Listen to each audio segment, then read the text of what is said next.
Haman's on his way from the first banquet, and he's going home. He sees Mordecai, and Mordecai still does not bow to him, and he is furious.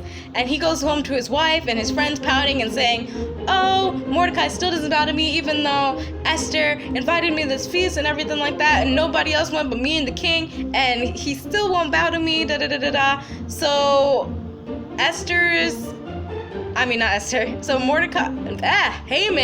Haman's wife and his friends say, "You should build a gallows for Mordecai, and you should hang him, and da da da da da." Again, beware of your counsel. Esther's counsel told her to go before the king and ask for the goodness of her people, like for her people to be spared. On the other hand, Haman's counsel tells him to kill one of God's chosen people. So I think you can see who had the better counsel here. Okay, let's keep on going. Okay, now one night the king could not sleep. So he had his kind of like a bedtime story thing. The Chronicles of the Kings was basically like, there was this person like in a court typing down and keeping record of everything that was happening and everything that was being said, and the king wanted to be read this stuff so he could go to sleep. So one night the king was being read this bedtime story thing, and the story of Mordecai saving his life, like I told you early on in the story, came up. And the king was asked, was anything done to honor Mordecai? And the typewriter guy was just like, there was no typewriters back then, whatever. The record keeper guy was like, no, there wasn't anything done for him. And he was like, who's in my gate right now? Who's in my house? Who's in my palace right now? Who can you get to come counsel me? Like one of his princes. And they said, Haman's here right now. So the king brought him forth and he said, Haman, what should be done to the person who the king delighteth to honor, who the king would like to honor? Haman thought the king was talking about him. Okay, so Haman was like, oh, this guy should be paraded on a horse in the king's robe and the king's crown, and one of your princes should be parading him around talking about this is who the king delighted to honor, and a parade. And Haman was going on and on and on because he wanted to get the best gift ever because he thought this was about him. So he was like, yeah, I'm gonna be honored by the king, da da da, yeah. And the king was like, that's an awesome idea, man. Like, do all the stuff that you just said, do all of it, like don't skip over anything, and do it to the one called Mordecai. I know that Haman was definitely like, he was like, you know when somebody like, just like you can see like them die inside, like just, Bible, it states that pride goes before a fall. And it talks about this in Proverbs 16, verse 18. It says, pride goes before destruction, and a haughty spirit before a fall. And Haman took a fall right on his face. And in Matthew 23, verse 12, it said, whosoever shall exalt himself shall be abased, and he that will humble himself will be exalted. So whoever bigs up themselves shall be torn down, and whoever humbles themselves and be humble about the stuff they can do and everything like that, those are the people that are going to be put first in life. Nobody likes somebody who brags, and Haman was a bragger. So when this humiliation comes upon Haman, he goes home to the same wife and the same friends that told him to build the gallows for Mordecai. And guess what they said to him? They said, you stand no chance against Mordecai. You're surely going to perish if you try to stand up against this guy. Now, these were the same people that told him that he got this and he was going to conquer Mordecai and everything like that. And the Bible says people are fickle. In Hosea 10:2, it states that the hearts of people are fickle. They are guilty and must be punished. The Lord will break down their altars and smash their sacred pillars. So they're going to get their just reward, but I'm going to talk about that later on in the story. But people are fickle. And that's why, again, you have to be worried about your counsel. They'll be telling you one second, yeah, Jimmy, totally jump off that bridge. It'll be awesome, man. And then once the cops show up, they're just like, we didn't tell him to do it. We told him it was a stupid idea. I don't know why Jimmy did it. I should have never told Jimmy to do it. Oh, wait, I didn't tell Jimmy to do it. Jimmy did it on his own. I tried to stop Jimmy. Okay? I tried to stop Jimmy. So after Haman is hung out to dry by his friends, Esther has the second feast. And she tells the king basically, please spare my life.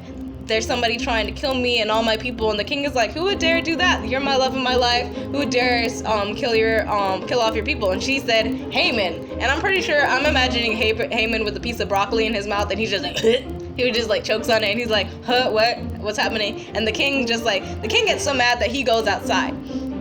And Haman falls on Esther, and he's like, please spare my life, please. And then the king comes back in, and Haman's all over Esther and stuff like that. And the king is like, would you dare do this while you're in my house and stuff like that, try to force yourself upon the queen? And Haman gets kind of even worse of a situation than he was already in. And so this servant comes in called Harbonah. The meaning of Harbonah is his destruction, his sword. And it's ironic because the meaning of Harbonah is his destruction, and he was Haman's destruction. He said, oh, there's these gallows that you can use that will end up to destroy Haman, that Haman meant to use for Mordecai. Which again, you see God using something that was meant for evil and him turning around and using it for good. And in Proverbs 94, verse 22 through 23, it states, but the Lord is my defense, and my God is my rock and my refuge. And he shall bring upon them their own iniquity, and shall cut them off in their own wickedness. Yea, the Lord shall cut them off. So it's basically saying that God will give the wicked their just reward. Like, they're going to get what's coming to them. Like, it's going to come back around 360 and just kick him in the butt, kind of thing. So Haman's gone, he's dead, but still the decree is still out there. And in the Persian and the Medes Empire, once you make a decree, once the king makes a decree, he can't go back on his word, which kind of makes you think that the king would think more about what he makes a decree, but obviously not. So instead, after Esther pleads for her life again, she's like, my people, they're still going to die. They make a decree. The king gives Esther and Mordecai the power to work together on a decree that would help the Jews out. This decree allows the Jews to fight back. And everyone's afraid of the Jews because they know that God's with the Jews, and now Mordecai is in the office, and he has power, and now everybody was so afraid of the Jews that they started converting to Judaism and everything like that. And the Jews were so happy that they created this holiday and everything like that to celebrate once we were about to be killed, but then God turned around for good, and now we're become these powerful people in a kingdom that we're supposed to be suppressed under. Proverbs chapter 13 verse 22, it states that a good man leaveth an inheritance to his children's children, and the wealth of a sinner is laid up for the just. This happens to Esther. The king gives Esther Haman's palace, and he kicks out Haman's family and his friends and everything like that, all those evil people that first of all advised Haman to kill the Jews in the first place. And that was the riches of the wicked being laid up for the righteous, and Esther got that palace. The last part of the whole entire story was about Mordecai and how he was raised to second command in the kingdom. And again, it comes back to the fact of all that was taught to him from his parents or probably grandparents about God and how you have to stay faithful to God no matter what, even if it means your life.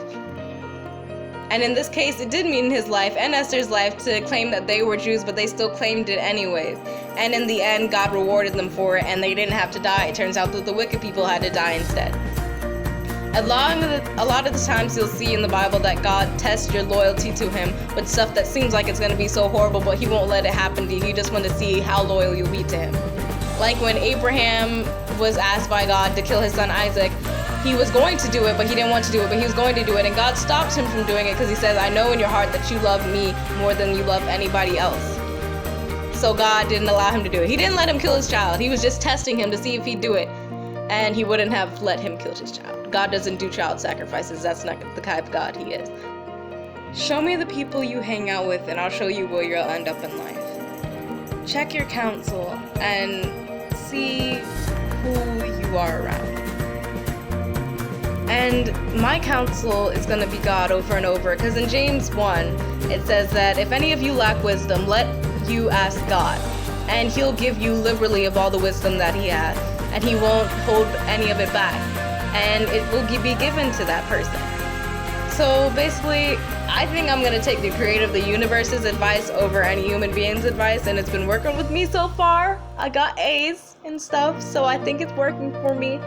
So I really urge you to trust in God and to make sure that the people you're around are people that are going to cause you to prosper and not people that are going to hold you back in growth, because life is all about growth. But it depends if you're in the shade or you're in the sunlight. Are you being watered or are you being left to dry out? Check your counsel. May God bless you and keep you. May he make his face to shine upon you and be gracious unto you. May he lift up his countenance and give you peace. May he be with you throughout your day, and just look up at God and ask him questions, because that's what prayer is all about, is talking to God. Just talk to God. And Jesus allowed these people to be able to talk to you and feel freely to talk to you and the issues there.